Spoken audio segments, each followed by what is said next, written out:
સુરતમાં માત્ર 7 kilo duplicate ઘીના કેસમાં ડેરી સંચાલકની 1 વર્ષની સજા ફટકારાતા ભેળસેળના મુદ્દે ફરી ચર્ચા શરૂ થઈ છે। આપણી સિસ્ટમમાં નાના કેસોમાં કાર્યવાહી દેખાય છે, પરંતુ કરોડો રૂપિયાના નકલી અને જીવલેણ ખાદ્ય પદાર્થોના મોટા રેકેટ સામે કડક સજા ભાગ્યે જ જોવા મળે છે। દક્ષિણ ગુજરાત સહિત સુરત અને ઉત્તર ગુજરાતમાં છેલ્લા કેટલાક વર્ષોમાં નકલી ખાદ્ય પદાર્થોનો રાફડો ફાટ્યો છે, છતાં મોટા ભાગના કેસોમાં કાર્યવાહી કાગળ પૂરતી જ રહી જાય છે। ભેળસેળ માત્ર આર્થિક છેતરપિંડી નથી, પરંતુ લોકોના આરોગ્ય સાથેનો જીવલેણ ખેલ છે। હાલના કાયદાઓ અને સજાની જોગવાઈઓ પૂરતી કડક નથી, જેના કારણે ભેળસેળિયાઓમાં કાયદાનો ડર ઓછો છે અથવા તો નહિવત છે। લોકો માંગ કરી રહ્યા છે કે તંત્ર માત્ર દરોડા નહીં, પરંતુ ઝડપી તપાસ, કડક સજા અને જાહેર જવાબદારી સાથે મોટી માછલીઓ સુધી પહોંચે। ક્યાં સુધી માત્ર નાના વેપારીઓ સામે કાર્યવાહી કરતા રહેશે?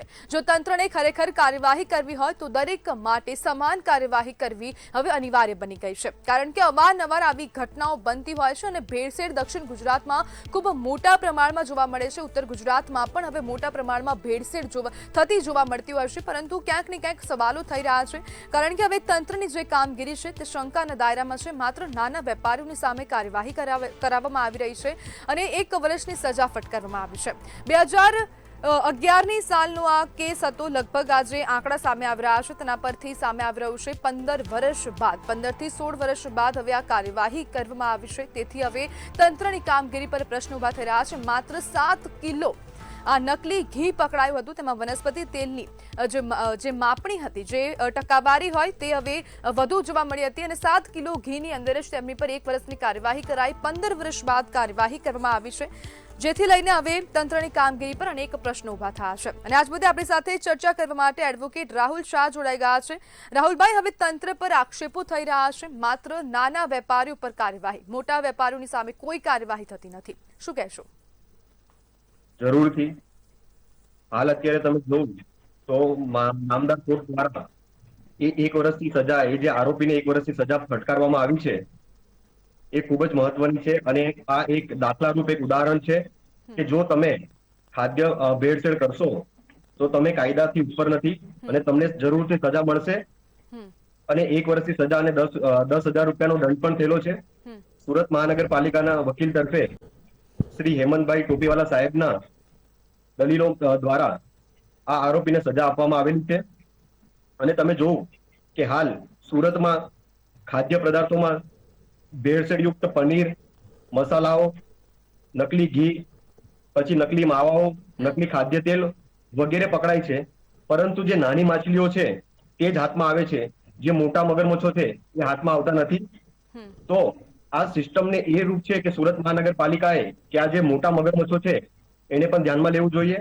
રાહુલભાઈ, જે પ્રમાણે આપ વાત કરી રહ્યા છો, મોટા જે વેપારીઓ છે, જે લોકોને ત્યાંથી કરોડોની માત્રાનો નકલી ઘીનો જથ્થો પકડાય, અન્ય ખાદ્ય જથ્થો પકડાતો હોય છે, પરંતુ ખાલી નાના વેપારીઓની સામે જ કાર્યવાહી કરવામાં આવે છે। તંત્રની આ બેવડી નીતિને કઈ રીતના જોઈ રહ્યા છો અને ક્યારે હવે આ સમાન કાર્યવાહી કરવામાં આવશે? નાના વેપારીઓ પર અને મોટા વેપારીઓની વચ્ચે ક્યારે હવે જે ભેદભાવ છે તે ઓછા થશે? જી જરૂરથી આમાં ભેદભાવનો પ્રશ્ન, આમાં સિક્કાની બે બાજુ છે, આપણે જોવી પડશે, કારણ કે ઘણીવાર એવું થતું હોય છે કે થર્ડ પાર્ટી જે માલ આવતો હોય છે તો એમાં બિચારા નાના વેપારીઓને ખબર નથી હોતી કે આ જે માલ આવી રહ્યો છે તેની ગુણવત્તા કઈ રીતની છે।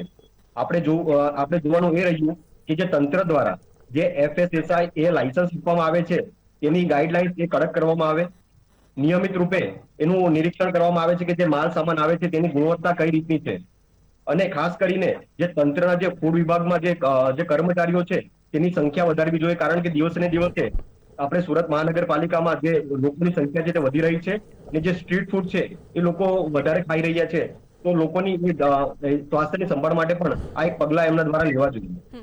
રાહુલભાઈ, મેં તમને જે સવાલ કર્યો તેનો આ બિલકુલ જવાબ નથી। મારો સવાલ તમને એટલો છે કે ભેદભાવ ક્યારે બંધ થશે? જો નાના વેપારીઓની સામે કાર્યવાહી થાય છે તો મોટા વેપારીઓની સામે ક્યારે થશે? મને એનો જવાબ જોઈએ।